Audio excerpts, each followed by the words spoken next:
Hi friends, welcome back to Khushvi's kitchen. ಇವತ್ತು paneer sandwich ಹೇಗೆ ಮಾಡೋದು ಅಂತ ನೋಡೋಣ ಬನ್ನಿ. ಇದನ್ನು ಮಾಡೋದಕ್ಕೆ ನಾನು ಒಂದು ಪ್ಯಾನ್ಗೆ ಸ್ವಲ್ಪ ಆಯಿಲ್ ಆ್ಯಡ್ ಮಾಡ್ತಾಯಿದ್ದೀನಿ.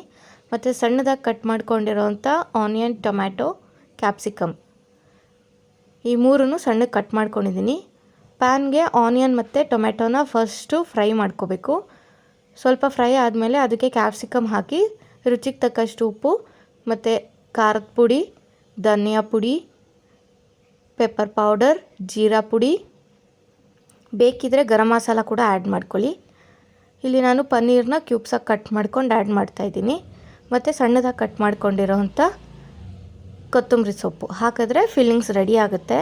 ಪನ್ನೀರ್ ಬದಲಾಗಿ ಮಶ್ರೂಮ್, ನಿಮಗೆ ಯಾವುದು ವೆಜ್ಜಸ್ ಇಷ್ಟ ಆಗುತ್ತೋ ಅದನ್ನು ಆ್ಯಡ್ ಮಾಡ್ಕೋಬೋದು. ನಾನಿಲ್ಲಿ ಒಂದು ಪ್ಯಾನ್ ಮೇಲೆ ಬ್ರೆಡ್ ತೊಗೊಂಡಿದ್ದೀನಿ. ಸ್ವಲ್ಪ ಬಟರ್ ಆ್ಯಡ್ ಮಾಡಿಕೊಂಡು ಬ್ರೆಡ್ನ ಎರಡೂ ಕಡೆ ನೀಟಾಗಿ ಟೋಸ್ಟ್ ಮಾಡ್ಕೋತಾ ಇದ್ದೀನಿ. ಅದು ಟೋಸ್ಟ್ ಆಗಿದ ನಂತರ ಅದಕ್ಕೆ ನಾವು ಒಂದು ಬ್ರೆಡ್ ಮೇಲೆ ಸ್ವಲ್ಪ ಮೈನೀಸ್ ಮತ್ತು ಇನ್ನೊಂದು ಬ್ರೆಡ್ ಮೇಲೆ ಟೊಮೆಟೊ ಕೆಚಪ್ ಎರಡನ್ನೂ ನೀಟಾಗಿ ಸ್ಪ್ರೆಡ್ ಮಾಡ್ಕೋಬೇಕು. ಎರಡು ಸ್ಪ್ರೆಡ್ ಮಾಡ್ಕೊಂಡ್ಮೇಲೆ ನಾವು ಎರಡೂ ಕಡೆ ನಾವೇನು ಸ್ಟಫಿಂಗ್ಸ್ ಫಿಲ್ ಮಾಡ್ಕೊಂಡಿದ್ವಲ್ಲ ಅದನ್ನು ನೀಟಾಗಿ ಫಿಲ್ ಮಾಡ್ಕೊಳ್ಳೋಣ. ಸ್ಟಫಿಂಗ್ಸ್ ರೆಡಿ ಇತ್ತಲ್ಲ ಅದನ್ನು ಫಿಲ್ ಮಾಡ್ಕೊಳ್ಳೋಣ. ಎರಡೂ ಕಡೆ ನೀಟಾಗಿ ಫಿಲ್ ಮಾಡ್ಕೋಬೇಕು. ಮತ್ತು ಅದಕ್ಕೆ ಮೇಲೆ ಒಂದು 2 ಕುಕುಂಬರ್ ಆ್ಯಡ್ ಮಾಡಿದ್ರೆ ಪನ್ನೀರ್ ಸ್ಯಾಂಡ್ವಿಚ್ ರೆಡಿ. ಸಿಂಪಲಾಗಿ ಕ್ವಿಕ್ಕಾಗಿ ಆಯಿತು. ನೀವು ಟ್ರೈ ಮಾಡಿ ಹೇಗೆ ಬಂತು ಅಂತ ತಿಳಿಸಿ. Thank you.